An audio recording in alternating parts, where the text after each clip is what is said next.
শিরিনকে চড় মেরে উচিত শিক্ষা দিয়ে পারুলের কাছে চলে গেল রায়ান। হ্যাঁ বন্ধুরা, এমনটাই দেখা যাবে। তাই সম্পূর্ণ জানতে ভিডিওটিতে লাইক দেওয়া, চ্যানেলটি সাবস্ক্রাইব করে দেখতে থাকুন। গল্পের শুরুতে দেখা যাবে পারুলরা সবাই মিলে বাড়িতে আসে। তখন রায়ানের বাবা বলে, পারুল, শিরিন এখন কেমন আছে? তখন পারুল বলে, এখন ঠিক আছে।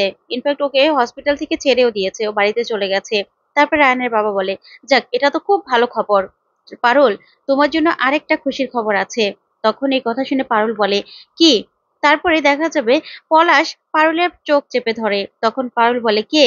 কে আমার পিছনে? তখন পলাশকে দেখে পারুল খুব খুশি হয় আর বলে, পলাশ ভাই তুই? তখন টগরকে দেখেও খুশি হয় আর পারুলের মাকেও। তখন পারুল পারুলের মাকে জড়িয়ে ধরে আর বলে, তোমরা তোমরা এখানে? তখনই মনোজিৎ বলে, হ্যাঁ পারুল, কালকে যে তোমার জন্মদিন সেটা কিন্তু আমরা জানি। তার জন্যই আমরা বড় করে সেলিব্রেট করব, খুব আনন্দ করব। তাই তোমার মাকে আর ভাই বোনকে আমি ডেকে নিয়েছি। তখন এই কথা শুনে পারুল বলে, কি বলছেন কাকুমণি, আমার জন্মদিন তো? হ্যাঁ, তো কি হয়েছে? তখনই রায়ানের বাবা বলে, কি হয়েছে মানে? পারুল, আমরা অনেক বড় করে সেলিব্রেট করব, বুঝতে পেরেছো? তাই তো বেয়ানতে ডেকে নিয়েছি। আরো সবাই আসবে, কালকে আসবে সবাই। তখন রায়ানের মা বলে, মানে হঠাৎ করে জন্মদিন সেলিব্রেট করবে মানে? বাবা সেটা মেনে নেবে? বাবা জানে? তখন পারুল বলে, না না বাবা, আমার জন্মদিন পালন করার কোনো দরকার নেই। কারণ আমি ছোট থেকে বড় হয়েছে, কখনো আমার জন্মদিন পালন করা হয়নি। এই বছরই বা তার উল্টোটা কেন হবে বাবা, বলুন তো? শুধু শুধু সময় নষ্ট। তখনই রায়ানের বাবা বলে, চুপ করো তো পারুল, আমরা কি করব সেটা তো আমরা জানি। আর শোনো মৌসুমী, বাবা না পারমিশন দিয়ে দিয়েছে, বাবার কাছ থেকে আমরা পারমিশন নিয়ে নিয়েছি। বাবাই বলেছে পারুলের জন্মদিন বড় করে করতে। যে আমাদের বাড়ির বৌমা, যে আমাদের জন্য এত কিছু করে, এত ভাবে সবার জন্য, তারটা আমরা ভাববো না? তখন তো রায়ানের মার মুখে একদম ঝামা ঘষে যায়। তারপর দেখা যাবে রায়ানের বাবা বলে, একে কৌশালী, তোরা সবাই চলে এসেছিস, রায়ান কোথায়? রায়ান বাড়ি ফিরেনি? তখন কৌশালী বলে, না দাদা, রায়ান শিরিনের সঙ্গে শিরিনের বাড়িতে গেছে। তখন রায়ানের বাবা বলে, কেন? ওই বাড়িতে গেছে কেন? তখন কৌশালী বলে, আসলে শিরিনের শরীরটা ভালো নয় তো, তাই যতদিন ভালো না হবে ততদিন রায়ান ওখানেই থাকবে। তখন রায়ানের বাবা বলে, এত বড় একটা ডিসিশন রায়ান রায়ান নিল কি করে? আমাদের কাউকে জিজ্ঞাসা করার প্রয়োজন মনে করলো না?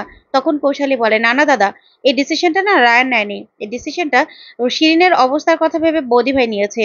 তখন তো রায়ানের বাবা রেগে যায় আর বলে, মৌসুমী, তুমি এত বড় একটা ডিসিশন কি করে নিলে? তুমি কার কাছে জিজ্ঞাসা করে ছেলেটাকে ও বাড়িতে পাঠিয়ে দিয়েছো বলো তো? তখন রায়ানের মা বলে, আমি আবার কার কাছে জিজ্ঞাসা করব? শিরিন ওর বন্ধু, শিরিন অসুস্থ তো, তাই আমি এই ডিসিশনটা নিয়েছি। তাতে কি হয়েছে?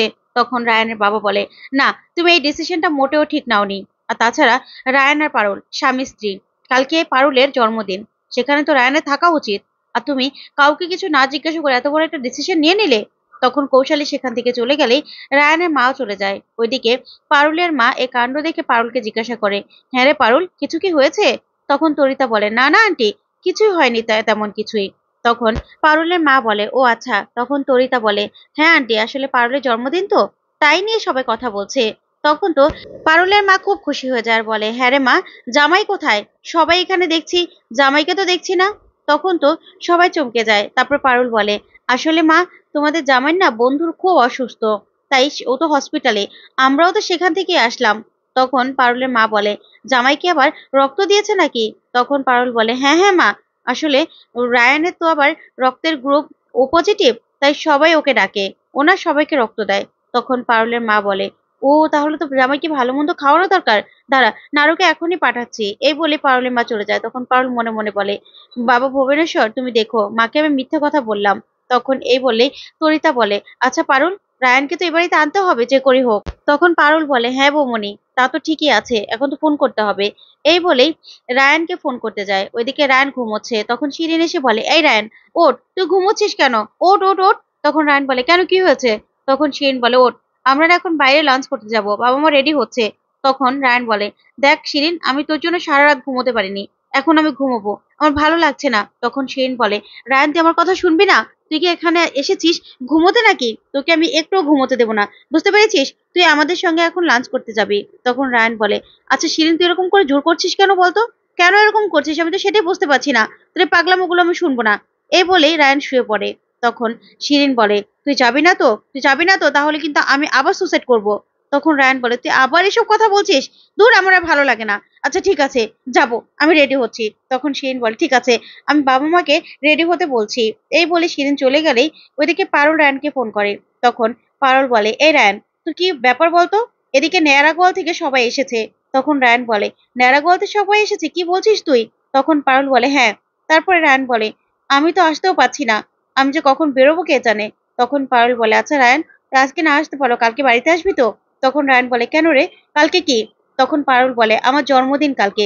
তখন এই কথা শুনে রায়ান তো খুব খুশি হয় আর বলে, এই জন্তু, তোর জন্মদিন? সত্যি? তাহলে তো আমাকে আসতেই হবে, আমি আসবো, বুঝতে পেরেছিস?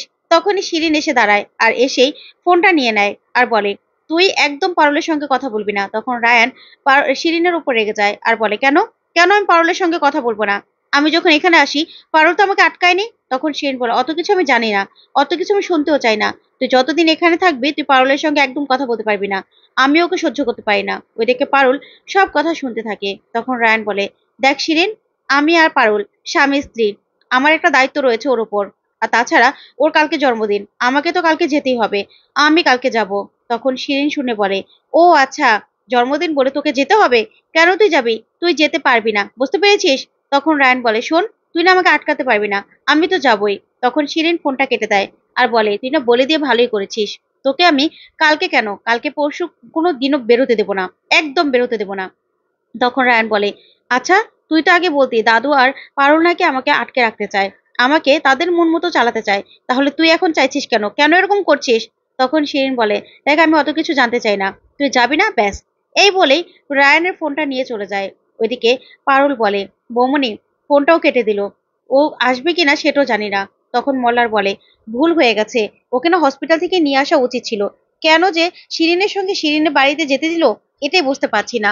তখন পারুল বলে, ও তো এটাই চেয়েছে। তখন তরিতা বলে, রায়ানকে শিরিন নিজের হাতের মুঠোয় পেয়েছে, এখন কি আর এমনি এমনি ছাড়বে? ছাড়বে না তো। তখন পারুল বলে, কিন্তু আমার মা, মাকে কি জবাব দেবো? আর তাছাড়া আমি যদি গেস্ট রুমে শুই তখন তো সমস্যা হবে, কি করব আমি? তখন কৌশালী আসে আর সে বলে, না পারুল, কোনো সমস্যা নেই, এখন তো রায়ান আসবেও না মনে হচ্ছে, তুমি এই ঘরে থাকবে। তখন রায়ানের মা এসে বলে, কেন? কেন পারুল কেন এই বাড়িতে থাকবে, এই ঘরে থাকবে? তখন কৌশালী বলে, কেন বৌদি, তুমি বুঝতে পারছো না? তুমি বুঝতে পারছো না কিছুই? তখন রায়ানের মা বলে, শোনো, এর দায় তো আমাদের নয়, তাহলে? তখন পারুল বলে, আচ্ছা পিসিমণি, তুমি না এগুলো নিয়ে কথা বাড়াবাড়ি করো না, আমরা যে কোনো একটা ব্যবস্থা আমি করে নেব। তখন কৌশালী বলে, না পারুল, তোমাদের বিয়েটা যখন হয়ে গেছে তাহলে মানতে সমস্যা কি? তোমার কি একাই রেসপন্সিবিলিটি নাকি? রায়ানের নেই? রায়ানেরও দায়ভার আছে, সেটা রায়ানকে পালন করতে হবে, অবশ্যই পালন করতে হবে। শোনো, আজকেও বাইরে থাকুক, কিন্তু কালকে যেন ও বাড়িতে চলে আসে, সেটা তোমাকে দেখতে হবে। তখন পারুল বলে, হ্যাঁ পিসিমণি, দেখছি। ওইদিকে দেখা যাবে শিরিন আর রায়ান। তখন রায়ান বলে, শোন শিরিন, আমি না থিয়েটার দেখতে যাব। তখন শিরিন বলে, না, আমরা মুভি দেখতে যাব। তখন এই নিয়ে কথা কাটাকাটি করে রায়ান চলে যেতে লাগলেই শিরিন বলে, দেখ রায়ান, তুই আমাকে ছেড়ে চলে যেতে পারিস না, আমি একটা অসুস্থ মানুষ, তুই এরকম করতে পারিস না। তখন রায়ান বলে, তুই আমার উপর জোর করছিস, আমি না এগুলো একদম সহ্য করতে পারবো না। তখন শিরিন বলে, দেখ আমি কিন্তু সুসাইড করব। তখন রায়ান বলে, সুসাইড সুসাইড সুসাইড, আমার এগুলো না একদম ভালো লাগছে না, অসহ্য লাগছে আমার। তখনই পারুল ফোন করলেই রায়ান বলে, একদম ফোনে ব্যাগরা দিবি না, আমাকে কথা বলতে দে।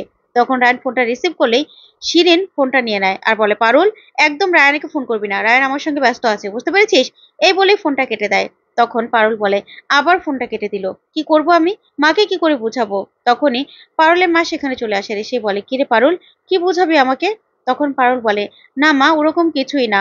তখনই পলাশ বলে, আচ্ছা দিদি, জামাইবাবু কোথায়? তখন পারুলের মা বলে, হ্যাঁ রে মা, জামাই আসবে না? তখন পারুল বলে, মা, আসলে ওর বন্ধু না খুব গুরুতর অবস্থা খারাপ, তাই ও আসতে পারবে না আজকে, কালকে চলে আসবে। তখন পারুলের মা বলে, ঠিক আছে মা, ঠিক আছে। ওদিকে পারুল বলে, না, রায়ানের সঙ্গে তো কথা বলতেই হবে। তারপরে পারুলের মা পারুলকে বলে, পারুল, তোকে সবাই কত ভালোবাসে, আমার খুব ভালো লাগছে এই আয়োজন দেখে, সবাই জন্মদিনে খুব মেতে ওঠে।